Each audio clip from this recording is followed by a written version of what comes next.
আসসালামু আলাইকুম রহমতুল্লাহি ওবারাকাতু। কেমন আছো বন্ধুরা? আশা করি সবাই আল্লাহর রহমতে ভালো আছো।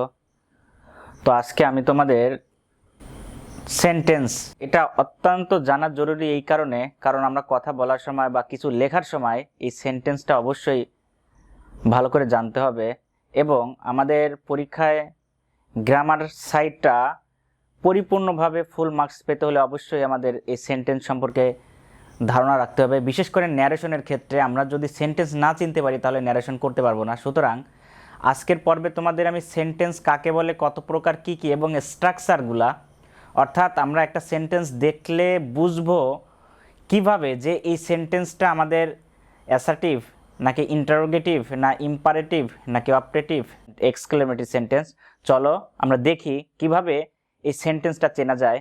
তো প্রথমত আমরা বুঝি যে সেন্টেন্স সেন্টেন্স শব্দের অর্থ কিন্তু বাক্য, অর্থাৎ আমরা যদি এই সংজ্ঞাটা দিতে যাই তাহলে সেটা হবে একাধিক অর্থপূর্ণ শব্দ বা ওয়ার্ড পাশাপাশি রেখে মনের ভাব সম্পূর্ণভাবে প্রকাশ করাকে সেন্টেন্স বা বাক্য বলে। একাধিক ওয়ার্ড অর্থাৎ দুইটা, তিনটা, চারটা, পাঁচটা, যতগুলাই হোক না কেন, একাধিক ওয়ার্ড এটা থাকতে হবে অবশ্যই অর্থপূর্ণ, অর্থাৎ যে ওয়ার্ডগুলো আমরা ব্যবহার করব এটা অবশ্যই অর্থপূর্ণ হতে হবে। তো অর্থপূর্ণ ওয়ার্ড যখন আমরা পাশাপাশি রেখে একটা মনের ভাব সম্পূর্ণভাবে প্রকাশ করব তখন সেটাকে আমরা সেন্টেন্স বা বাক্য বলবো। কিভাবে? আমি যদি এই পাশে লিখি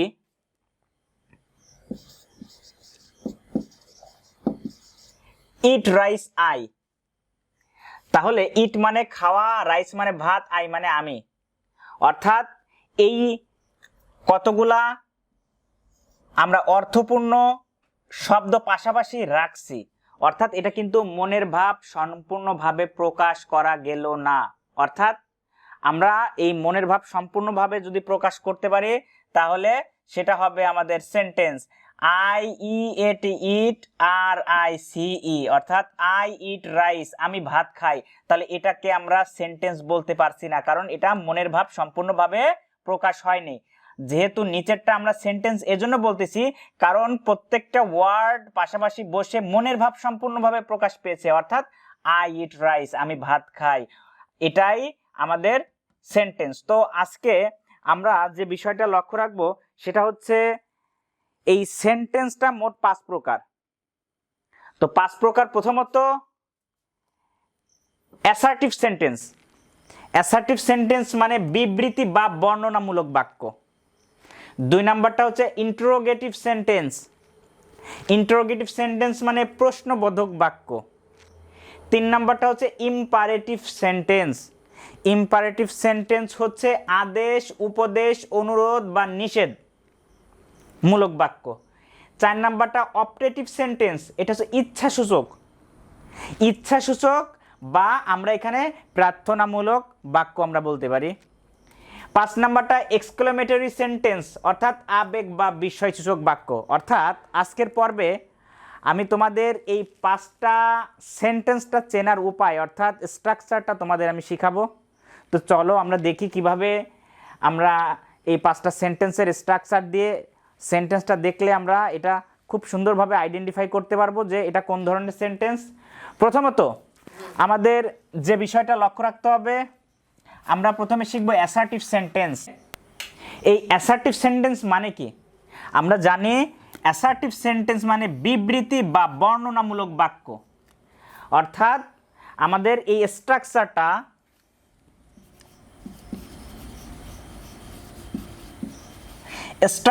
হবে subject plus verb plus object. আমরা যদি অ্যাসার্টিভ সেন্টেন্সকে খুব ভালোভাবে চিনতে হয় তাহলে আমাদের স্ট্রাকচারটা মনে রাখতে হবে। 1 নাম্বারটা হচ্ছে সাবজেক্ট, সাবজেক্টের পরে ভার্ব, ভার্বের পর অবজেক্ট থাকতে হবে। অর্থাৎ আমরা এই 5 প্রকার যে সেন্টেন্সটা আছে, 5 প্রকার সেন্টেন্সের প্রথমে সাবজেক্ট থাকবে, অর্থাৎ প্রথমেই সাবজেক্ট থাকবে, সেটা হচ্ছে এই অ্যাসার্টিভ সেন্টেন্স। অর্থাৎ অ্যাসার্টিভ সেন্টেন্স ব্যতীত অন্য কোনো সেন্টেন্সের প্রথমে আমাদের কিন্তু সাবজেক্ট থাকবে না। অর্থাৎ আমাদের স্ট্রাকচারটা হবে subject plus verb plus object. আমরা উদাহরণস্বরূপ হিসেবে আমরা বলতে পারি, অর্থাৎ এখানে 3টা সেন্টেন্স দেওয়া আছে। 3টা সেন্টেন্সটা আমরা কিভাবে বুঝবো? 3টা সেন্টেন্সের এই রহিমটা কিন্তু সাবজেক্ট। রহিম প্লে ক্রিকেট, রহিম ক্রিকেট খেলে, এখানে রহিমটা হচ্ছে সাবজেক্ট, প্লেটা হচ্ছে ভার্ব এবং ক্রিকেটটা আমাদের কিন্তু অবজেক্ট।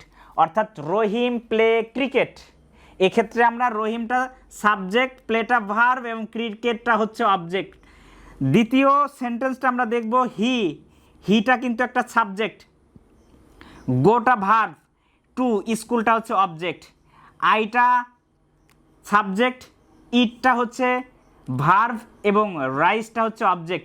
অর্থাৎ আমাদের স্ট্রাকচার অনুযায়ী প্রথমে আমাদের সাবজেক্ট আছে এবং দ্বিতীয়তে আমাদের প্লে, গো, ইট এটা আমাদের কিন্তু ভার্ব এবং ক্রিকেট, স্কুল, রাইস এটা কিন্তু আমাদের অবজেক্ট। অর্থাৎ আমাদের প্রথমত যেটা দেখতে হবে, প্রথমে সাবজেক্ট, দ্বিতীয় ভার্ব এবং তৃতীয়টা যদি অবজেক্ট থাকে, অবশ্যই আমরা এই সেন্টেন্সগুলোকে আমরা অ্যাসার্টিভ সেন্টেন্স, যেটাকে বিবৃতি বা বর্ণনামূলক বাক্য আমরা বলি। তাহলে আশা করি এই অ্যাসার্টিভ সেন্টেন্স বুঝতে তোমাদের কোনো সমস্যা হয়নি। তো আমরা এখন ইন্টারোগেটিভ সেন্টেন্সে চলে যাব। তো ইন্টারোগেটিভ সেন্টেন্সের যে বিষয়টা আমরা লক্ষ্য রাখবো সেটা হচ্ছে প্রশ্নবোধক চিহ্ন। আমরা শিখব প্রশ্নবোধক বাক্য। প্রশ্নবোধক অর্থাৎ আমাদের এখানে কিন্তু ইন্টারোগেটিভ সেন্টেন্সের যে প্রশ্নবোধক অর্থাৎ কোশ্চেন মার্ক থাকতে হবে। প্রথম 1 নাম্বারটা কথা হচ্ছে কোশ্চেন মার্ক। যদি আমরা দেখি কোনো সেন্টেন্সের শেষে কোশ্চেন মার্ক আছে, তাহলে অবশ্যই আমরা ওইটাকে আমরা ইন্টারোগেটিভ সেন্টেন্স বা প্রশ্নবোধক বাক্য আমরা বলবো। তাহলে আমরা কোশ্চেন মার্ক অর্থাৎ কোনো সেন্টেন্সের শেষে, এক কথায় কোনো সেন্টেন্সের শেষে যদি প্রশ্নবোধক চিহ্ন থাকে, তাহলে আমরা সেটাকে কি বলবো? অবশ্যই আমরা ইন্টারোগেটিভ সেন্টেন্স বলবো। তাহলে প্রশ্নবোধক চিহ্ন বলতে আমরা এই 3টা সেন্টেন্স আমরা লিখলাম এবং আমাদের 3টা সেন্টেন্সের শেষে যদি কোশ্চেন মার্কটা থাকে, অর্থাৎ কোশ্চেন মার্কটা যদি থাকে, তাহলে এটাকে আমরা ইন্টারোগেটিভ সেন্টেন্সটা আমরা বলতে পারতেছি। তাহলে আমাদের স্ট্রাকচারটা যদি আমাদের অবশ্যই দেখতে হয়, ইন্টারোগেটিভ সেন্টেন্সের স্ট্রাকচারটা আমরা প্রথমে থাকতে পারে WH কোশ্চেন, যে কোনো একটা থাকবে, হয় WH কোশ্চেন থাকবে অথবা অক্সিলারি ভার্ব থাকতে হবে। তাহলে ইজ হি রিডিং এ বুক, সে কি বই পড়তেছে? অর্থাৎ প্রথমে কিন্তু আমাদের অক্সিলারি ভার্ব ইজ এবং লাস্টে কিন্তু আমাদের যেটা দেওয়া আছে সেটা হচ্ছে কোশ্চেন মার্ক। অর্থাৎ আমরা নিঃসন্দেহে বলতে পারি, যেহেতু কোশ্চেন মার্ক আছে, এটা একটা interrogative sentence. What is your name, what WH question দ্বারা হোয়াট। এখন তৃতীয় সেন্টেন্সটা আমরা দেখব, ক্যান আই হেল্প ইউ, আমি কি তোমায় সাহায্য করতে পারি? অর্থাৎ এখানে ক্যান হচ্ছে মডাল ভার্ব, আইটা সাবজেক্ট।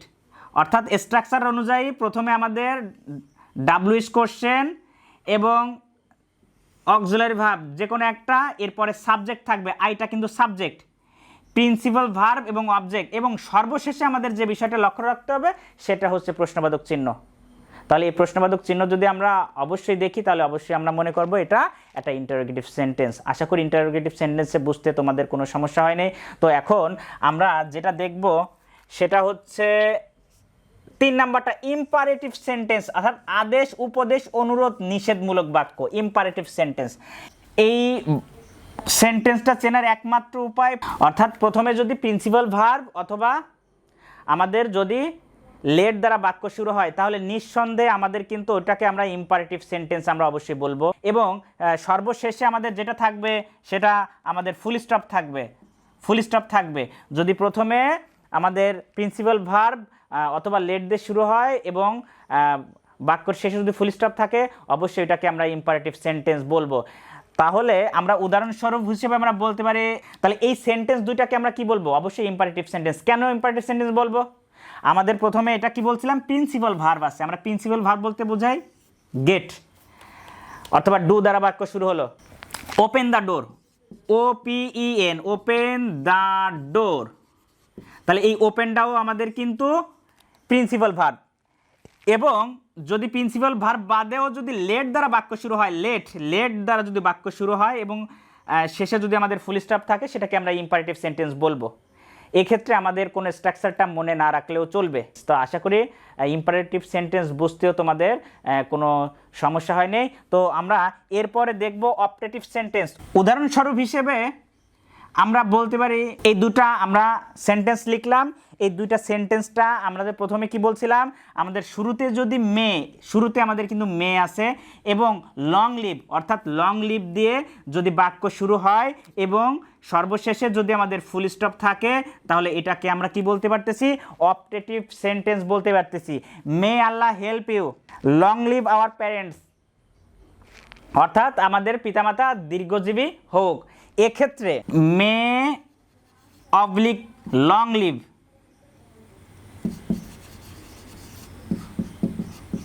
প্লাস অ্যাসার্টিভ সেন্টেন্স,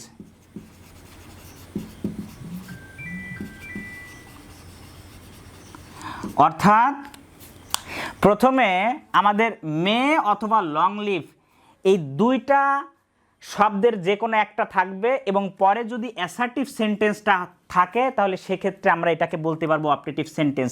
এক্ষেত্রে আমাদের কিন্তু মে আল্লাহ হেল্প ইউ, অর্থাৎ মে আল্লাহ হেল্প ইউ এবং লং লিভ আওয়ার প্যারেন্টস। এক্ষেত্রে অবশ্যই আমরা অপটেটিভ সেন্টেন্স চিনতে পারবো কিভাবে, যদি শুরুতে মে অথবা লং লিভ থাকে। আবার কখনো কখনো তোমাদের উড দ্যাট দিয়েও শুরু হতে পারে। যদি মে বা লং লিভ বা উড দ্যাট দিয়েও যদি কখনো শুরু হয়, তাহলে যে সেন্টেন্সটা এবং লাস্টে যদি ফুল স্টপ থাকে, যে সেন্টেন্সটা আমরা পাবো সেটাকে আমরা অপটেটিভ সেন্টেন্স বলবো। আশা করি এটাও বুঝতে পেরেছো। এবং আমরা পঞ্চম যেটা আছে সেটা হচ্ছে এক্সক্লেমেটরি সেন্টেন্সটা। এই এক্সক্লেমেটরি সেন্টেন্সটা হচ্ছে আমাদের চিনতে হলে প্রথম যে কথাটা সেটা হচ্ছে আমাদের সেন্টেন্সের শেষে এক্সক্লেমেশন মার্ক থাকতে হবে। এটা হচ্ছে এক্সক্লেমেটরি সেন্টেন্সটা আমরা বলতে পারতেছি কোনটা, এটা হচ্ছে আবেগ বা বিস্ময়সূচক বাক্য, অর্থাৎ আনন্দ হতে পারে, দুঃখ হতে পারে, বেদনা হতে পারে। অর্থাৎ এই সেন্টেন্স আমাদের চেনার একমাত্র উপায় এক্সক্লেমেশন চিহ্ন, অর্থাৎ এক্সক্লেমেশন মার্ক। এটার চিহ্নটা হচ্ছে একটা টান দিয়ে নিচে ফোটা।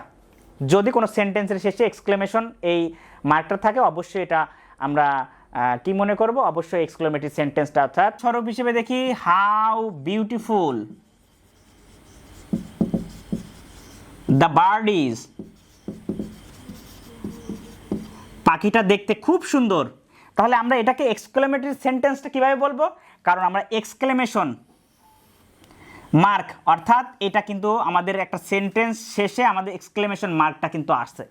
যদি এক্সক্লেমেশন মার্কটা থাকে, তাহলে আমরা অবশ্যই এটাকে আমরা এক্সক্লেমেটরি সেন্টেন্স বলবো। আমরা যদি আরেকটা দেখি, এলাস, ALAS, এলাস মানে হায়রে। যখন এলাস, হুররে, ওয়াও যদি এরকম থাকে, অর্থাৎ আকর্ষিক, তখন সেক্ষেত্রে আমাদের কিন্তু এক্সক্লেমেশন চিহ্ন দিতে হবে। আমাদের কি দিতে হবে, হুররে, ওয়াও, এলাস, এরকম যদি কোনো শব্দ থাকে, তাহলে এই শব্দের শেষে অবশ্যই এক্সক্লেমেশন চিহ্ন ব্যবহার করতে হবে। এলাস মানে হায়রে, দ্য বিগার ইজ ডেথ,